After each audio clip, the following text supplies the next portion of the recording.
Иске-Казань для меня было большой новостью, когда я участвовал в археологической экспедиции в 1969 году.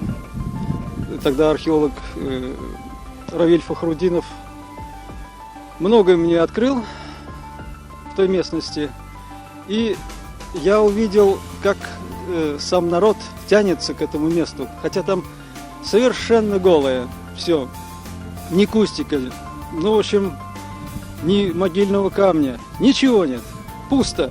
Но народ идет, сохраняя память, он молится предкам. Все храмы разрушены, и единственный храм, который еще стоит, это природа. И вот природе нужно молиться как самому высшему, который дала нам жизнь. И сейчас вот этот храм наш требует помощи нашей. Нужно поддержать народ, который желает сажать лес.